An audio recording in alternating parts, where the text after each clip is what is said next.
यह कोई साधारण इमारत नहीं है। यह एक आइकॉनिक भवन है जहाँ कभी हिंदू समाज के सबसे बड़े चिंतक और नेता एक साथ बैठकर भारत के भविष्य पर मंथन किया करते थे। यह वही भवन है जिसका निर्माण 1930 में पंडित मदन मोहन मालवीय ने शुरू कराया था।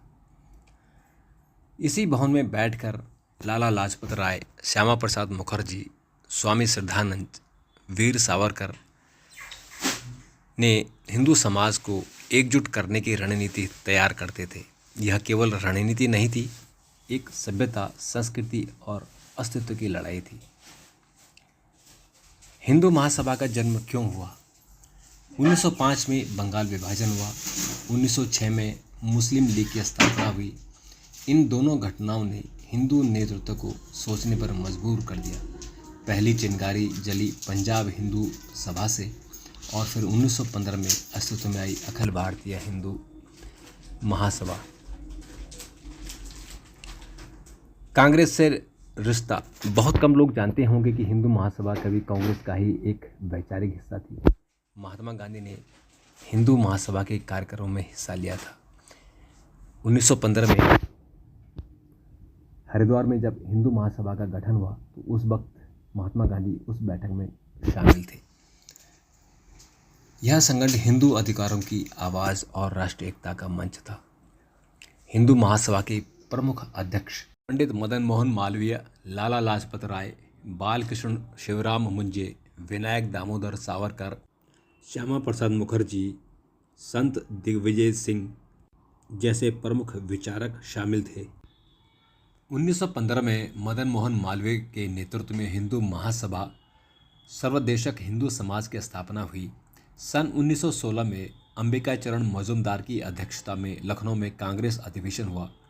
लखनऊ कांग्रेस ने मुस्लिम लीग से समझौता किया, जिसके कारण सभी प्रांतों में मुसलमानों को विशेष अधिकार और संरक्षण प्राप्त हुए।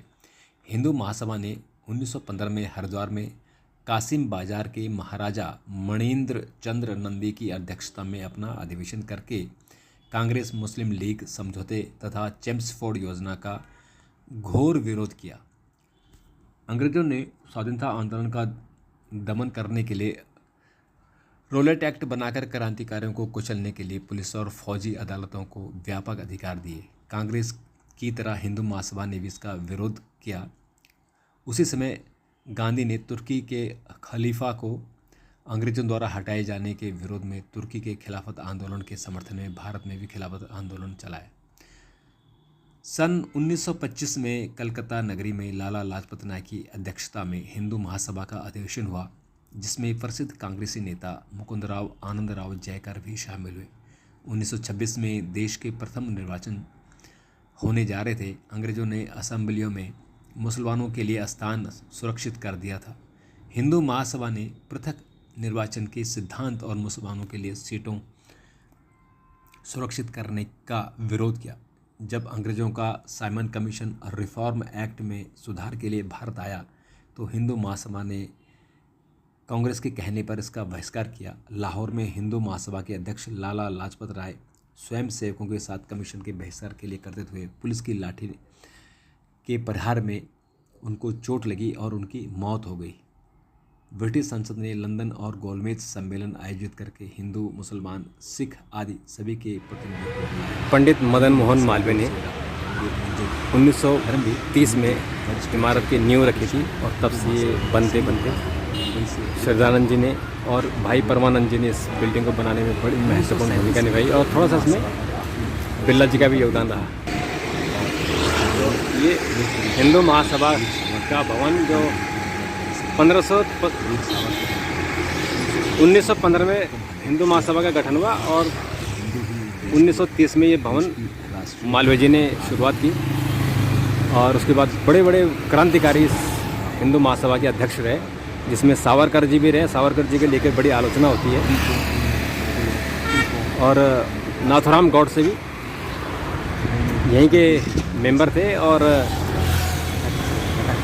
महात्मा गांधी यहाँ बगल में वाल्मीकि मंदिर है, वहाँ आते थे तो उनको थ्रेट था हिंदू महासभा से।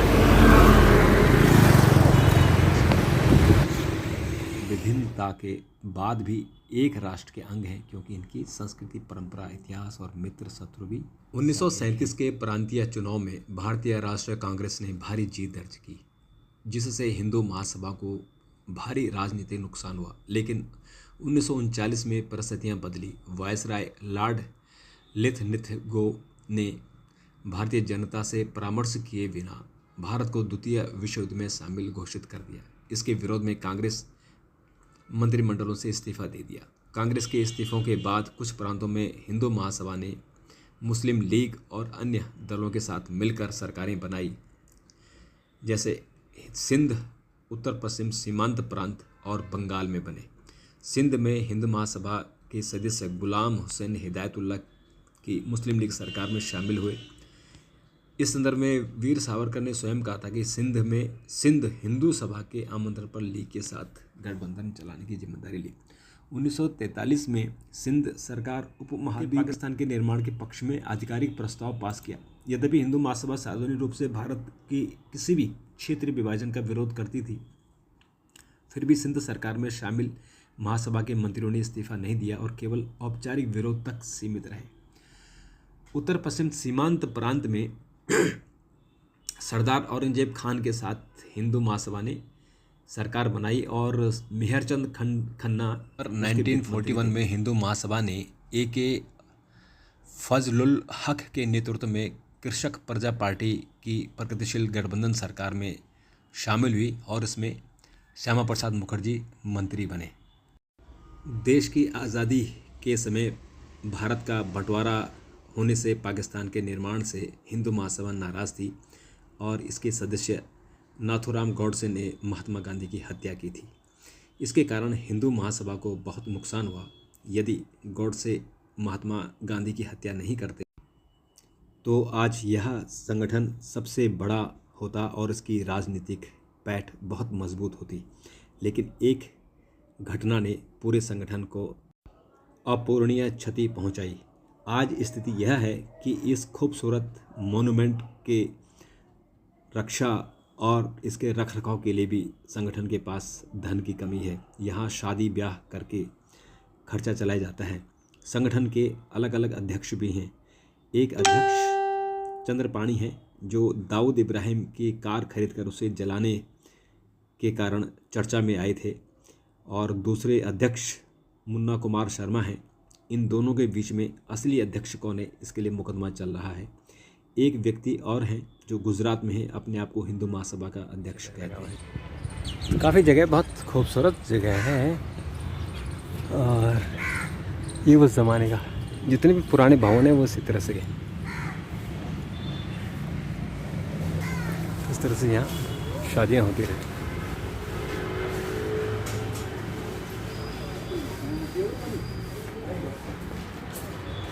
है और तुम्हारे स्वामी श्रद्धानंद जी हैं इसके अध्यक्ष।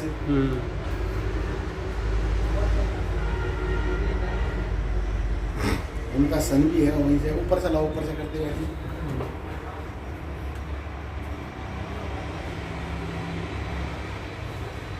चंद्र प्रकाश के बाद ये आगे है।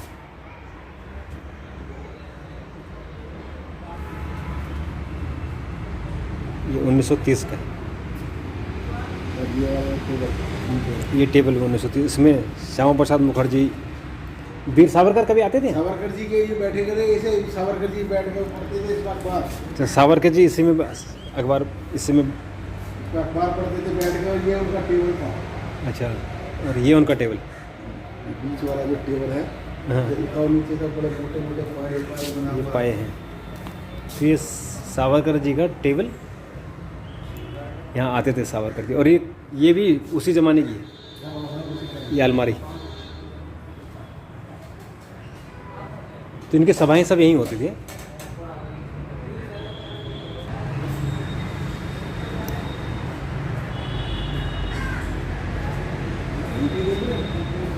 बिरला मंदिर बना तो बिरला जी ने मदद कर दी। बड़ी हेल्प उन्होंने करी। भाई परमानंद जी ने बनाया। बाकी भाई परमानंद, अच्छा अपने लाहौर के मीर बेटे जब उन्होंने इसमें पैसा लगाया था। अच्छा।